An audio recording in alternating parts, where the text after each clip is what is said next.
Market లో invest చేసి మీ డబ్బులు డబుల్ చేసుకోవాలనుకుంటున్నారా? విజయవాడలో జరిగే సుందరరామిరెడ్డి గారి లైవ్ సెమినార్ కి అటెండ్ అవ్వండి. నమస్తే, welcome back to Suman TV. నేను మీ సంజయ్. ఈరోజు మనతో పాటు ఉన్నారు పర్సనాలిటీ డెవలప్మెంట్ కోచ్ రామ్ మెట్టు గారు. సార్తో మాట్లాడి కొన్ని విషయాలు తెలుసుకుందాం. నమస్తే సార్. నమస్తే అండి.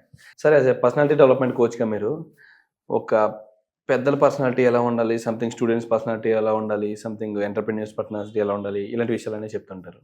అండ్ అంతేకాకుండా ఇప్పుడున్న పిల్లల్లో చూసుకుంటే వాళ్ళు చిన్న వయసులోనే స్కూల్ ఏజెస్లోనే, అంటే 3rd స్టాండర్డ్ 2nd స్టాండర్డ్ ఈ వయసులోనే వాళ్ళు లవ్ అనే విషయాలు తెలుస్తున్నాయి. ఒకప్పుడు మన ఏజ్లో చూసుకుంటే అవి మనం ఇంటర్మీడియట్ కాలేజ్ టైంలో ఇలాంటి విషయాలన్నీ మనకు తెలుస్తూ ఉండే, అప్పుడు మూవీస్కి అలవాటు పడేవాళ్ళు. అసలు ఈ చిన్నపిల్లల దృష్టిలోనే ఈ గర్ల్ ఫ్రెండ్ బాయ్ ఫ్రెండ్ అనేవి ఎందుకు వస్తున్నాయి? వాళ్ళు కూడా అదే పద్ధతిలో మాట్లాడుకోవడం, ఒకరిని గర్ల్ ఫ్రెండ్ కనుక్కోవడం, ఒకరిని బాయ్ ఫ్రెండ్ కనుక్కోవడం, ఇలాంటివి జరుగుతూ ఉన్నాయి.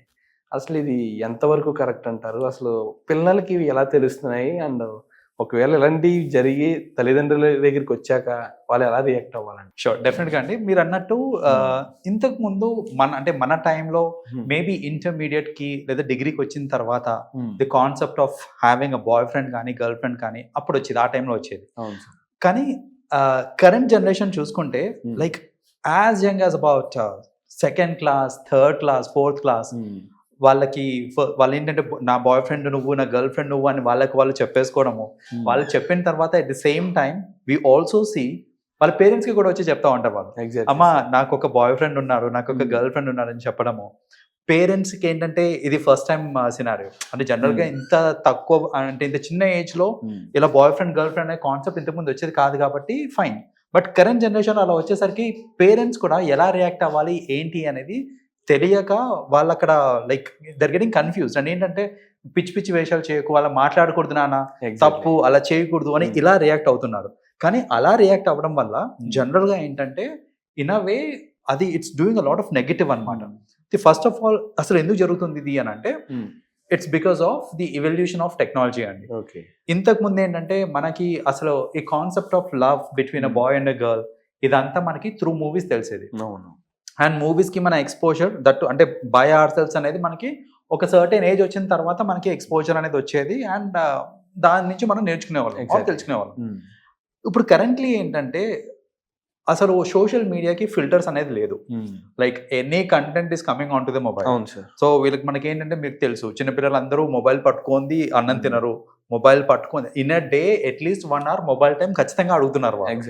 సో ఇంత ఎక్స్పోజర్ వచ్చేసరికి దాంట్లో ఏంటంటే వాళ్ళు బాయ్ ఫ్రెండ్ గర్ల్ ఫ్రెండ్ అనేసి ఈ కాన్సెప్ట్ అనేది వాళ్ళకి ఎక్స్పోజర్ త్రూ సోషల్ మీడియా వస్తుంది. So that is one thing. It's social media కానివ్వండి, మూవీస్ లో కూడా చూసుకుంటే దీస్ డేస్ ప్రతి మూవీస్ లో we get to see the concept of love, ఇవన్నీ వస్తూ ఉంటాయి. దాంట్లో అక్కడి నుంచి నేర్చుకొని ఈ చిన్నపిల్లలు జనరల్గా ఏంటంటే పేరెంట్స్ నాకు బాయ్ ఫ్రెండ్ ఉన్నాడు, నాకు గర్ల్ ఫ్రెండ్ ఉన్నాడు అనగానే భయపడిపోతారు ఫస్ట్. కానీ ఇక్కడ తెలుసుకోవాల్సిన విషయం ఏంటంటే ఒక 2nd క్లాస్ 3rd క్లాస్ లో ఉన్న వాళ్ళు నాకు నిజంగా బాయ్ ఫ్రెండ్ ఉన్నాడు, నాకు నిజంగా గర్ల్ ఫ్రెండ్ ఉన్నాడు, నేను ఏం చేయాలో తెలియదు తర్వాత. Exactly sir. వాళ్ళకంటూ వాళ్ళకి మెచ్యూర్ మైండ్ కూడా కాదు, చిన్న మైండ్ ఉంటుంది. అండ్ వన్ థింగ్, వాళ్ళని అలాంటి సందర్భాల్లో తిట్టకుండా సంథింగ్ ఎలా రియాక్ట్ అవుతుంటారు, వాళ్ళకి ఎలా నచ్చ చెప్పాలంటారు? సో ఫస్ట్ ఆఫ్ ఆల్ మనం చేయాల్సింది ఏంటంటే అసలు అంత చిన్న ఏజ్ లో ఈ బాయ్ ఫ్రెండ్ గర్ల్ ఫ్రెండ్ ఉండడానికి రీజన్ ఏంటి అని అంటే ఒక చిన్న నోషన్ ఉందండి సొసైటీలో. అంటే ఈ యంగర్ జనరేషన్ లో ఒక చిన్న నోషన్ ఏంటంటే it is cool to have a boy friend, it is cool to have a girl friend. నీకు బాయ్ ఫ్రెండ్ లేడు లేకపోతే నీకు గర్ల్ ఫ్రెండ్ లేరు అంటే నువ్వు వేస్ట్ అనే ఒక నోషన్ నడుస్తుంది అనమాట ఈ యంగర్ జనరేషన్ లో. సో మనము ఏంటంటే ఫస్ట్ ఆఫ్ ఆల్ ఆ నోషన్ నుంచి వాళ్ళని బయటకు తీసుకురావాలి. ఏంటి అని అంటే having a boyfriend or a girl friend by it self is not cool. అంటే అది ఉంటేనే గొప్ప, లేకపోతే నువ్వు వేస్ట్. ఈ లేకపోతే నువ్వు వేస్ట్ అనేది ఉంది చూడండి, అక్కడ జనాలు ఏంటంటే I mean especially the younger crowd వాళ్ళు ఏంటంటే డెస్పరేషన్ లోకి వెళ్ళిపోతారు అనమాట. నాకు ఏదో ఒక గర్ల్ ఫ్రెండ్ కావాలి, నాకు ఏదో ఒక బాయ్ ఫ్రెండ్ కావాలి, ఎవరన్నా పర్లేదు, నాకు పేరుకి బాయ్ ఫ్రెండ్ ఉండాలి, నాకు పేరుకి గర్ల్ ఫ్రెండ్ ఉండాలి, because I have to prove in my friend circle that's నాకు కూడా బాయ్ ఫ్రెండ్ అయితే నాకు girl friend, I'm also cool అనేసి అలా ప్రూవ్ చేసుకోవడానికి అడుగుతూ ఉంటారు. అయితే ఫస్ట్ ఆఫ్ ఆల్ మనము ఇలా తెలియగానే ఓవర్ రియాక్ట్ అవ్వకూడదు. ఎందుకంటే ట్రస్ట్ మీ, సపోజ్ ఇప్పుడు ఒక పిల్లోడు వచ్చి అమ్మ నాకు ఒక గర్ల్ ఫ్రెండ్, నాకు కొత్త గర్ల్ ఫ్రెండ్ వచ్చింది, ఎంత 3rd 4th క్లాస్ వాళ్ళు వచ్చి నాకు ఒక గర్ల్ ఫ్రెండ్ ఉంది అని చెప్పగానే, బీట్ ఎనీ క్లాస్ అండి, ఫర్గెట్ అబౌట్ 3rd 4th, నాకు గర్ల్ ఫ్రెండ్ ఉంది అనగానే ఓవర్ రియాక్ట్ అయ్యారనుకోండి, పిచ్చి పిచ్చిగా మాట్లాడక ఏంటది అన్నాం అనుకోండి, వాడు గర్ల్ ఫ్రెండ్ వదిలేడు, మీకు చెప్పడం వదిలేస్తాడు. ఎగ్జాక్ట్లీ. సో బేసిక్ ఏమవుతుందంటే they will not communicate with you further గా, ఏమన్నా సరే వాళ్ళు కమ్యూనికేట్ చేయరు. అలా అనేసి అరిచారా వాళ్ళు డిసిప్లిన్లోకి వచ్చారంటే రారు.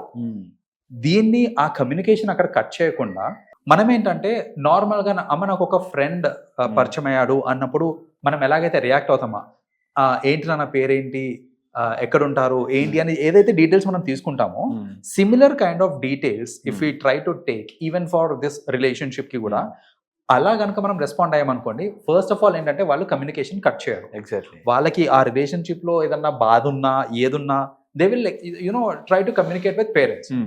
రెండోది మనం ఏమి ఇచ్చేయాలంటే ప్రొజెక్ట్ చేయాలంటే ఇట్ ఈస్ ఓకే అండి. ఇప్పుడు సపోజ్ ఇప్పుడు నాకే వచ్చి ఎవరన్నా లైక్ నా కిడ్ వచ్చి నాకు చెప్పారనుకోండి, నాన్న నాకు బాయ్ ఫ్రెండ్, నాకు ఒక గర్ల్ ఫ్రెండ్ అని అలా చెప్పారనుకోండి, I will firstly normalise it. రెండోది ఏంటంటే నాకు కూడా ఆ వయసులో నాకు కూడా గర్ల్ ఫ్రెండ్ ఉండే, నాకు బాయ్ ఫ్రెండ్ ఉండే.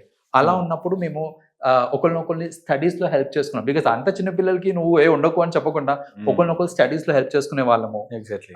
సో అలా కాకుండా ఇంకోటి ఏంటంటే మేమిద్దరము ఎగ్జామ్స్ కి కలిసి చదువుకునే వాళ్ళము. నాకు ఏదైనా తెలియని కాన్సెప్ట్ ఉంటే నేను వాళ్ళు ఎక్స్ప్లెయిన్ చేసేవాళ్ళు. సో అలా ఏంటంటే ఒక ఇద్దరు క్లోజ్ ఫ్రెండ్స్ లాగా ట్రీట్ చేసి దాన్ని అలా తీసుకెళ్ళాలి తప్ప ఫస్ట్లీ ఓవర్ రియాక్ట్ అవ్వద్దు. రెండోది మనం వాళ్ళకి ఏం కన్వే చేయాలి, ఈవెన్చువల్లీ ఏం కన్వే చేయాలంటే daily firstly we have to take updates. ఏంటన్నా ఎలా ఏమైంది, ఈ రోజు ఏమైంది, ఏం చేశారు, అదంతా డైలీ అప్డేట్స్ తీసుకొని if we convey that it is okay to not have a girl friend. ఎందుకంటే ఖచ్చితంగా ఈ రిలేషన్షిప్స్ అన్ని ఎక్కువ రోజులు ఉండేవి కావు. వాళ్ళ క్లాస్ మారినా సెక్షన్ మారినా ఇది అయిపోయేది. కానీ వీళ్ళకి ఏంటంటే చిన్నపిల్లలకి అలా సెక్షన్ మారి లేదా క్లాస్ మారినప్పుడు నా గర్ల్ ఫ్రెండ్ నాకు దూరం అయినప్పుడు లేదా బాయ్ ఫ్రెండ్ దూరం అయినప్పుడు నేను ఎలా దీన్ని తీసుకోవాలి అనేది కూడా వాళ్ళకి తెలియదు. అంత ఇమ్మెచ్యూర్డ్ ఉంటారు వాళ్ళు. సో అలా ఇమ్మెచ్యూర్డ్ స్టేట్లో ఉన్నప్పుడు మనం ఏంటంటే we have to make sure that it is okay to get separated as well. అంటే ఒక ఫ్రెండ్ ఎలాగైతే దూరం అయితే దాని గురించి మనం ఏదైతే ఓవర్ రియాక్ట్ కామో ఇది కూడా అంతే అన్నట్టు వాళ్ళతో కమ్యూనికేట్ చేసుకుంటూనే దీన్ని అర్థం చేయించారనుకోండి, థింగ్స్ విల్ రన్ స్మూత్. ఒకటేంటంటే parents cannot stop these relationships.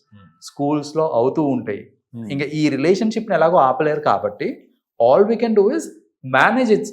దాన్ని ప్రాపర్గా మేనేజ్ చేయడం అనేది మన చేతిలో ఉండాలి. ఓకే సార్, ఇప్పుడు అలాంటి మైండ్ సెట్ పిల్లలకి రాకుండా ఉండాలంటే నిజంగా సాధ్యమైన పని అంటారా? డెఫినెట్లీ నాట్ పాసిబుల్ అండి. ఎందుకంటే సోషల్ మీడియా మీరు మీ ఇంట్లో ఆపుతున్నారు, బాగానే ఉంది. రేపు పొద్దున్న స్కూల్లో వాళ్ళు 9 గంటలు స్పెండ్ చేస్తున్నారు. 8-9 గంటలు స్కూల్లో ఉన్నప్పుడు చుట్టుపక్కల ఏం చేస్తున్నారో వాళ్ళు చూస్తూ ఉంటారు. We keep learning from our surroundings only.